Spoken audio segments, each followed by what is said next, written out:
ko'paygani bilan sifat kamayapti-da. Sifat kamayapti. Rossiyaga ketmasin deganingizga. Nimaga bizda juda ko'plab treyderlar ozgina ishlashadi.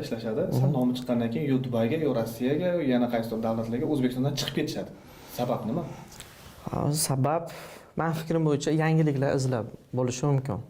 Ili pont uchun ham ketishi mumkin. Faqat yangilik yoki pont, to'g'rimi? Ikkalasidan endi yaxshi gumonga ham bo'lishi kerak-da odamga Shunchaki men so'ramoqchi bo'lgan narsam xatarli emasmi bizda? Ya'ni ko'raman.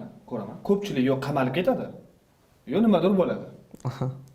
Endi qarang, qachon qamalishi mumkin? Odam qachon qamalishi mumkin? Misol uchun birorta kripto proyekt chiqardi, odamlardan pul. Endi bu pul to'plab turib, pulni otib ketsa, ya'ni odamni uxlatib ketsa, o'shanda odam qamalishi mumkin.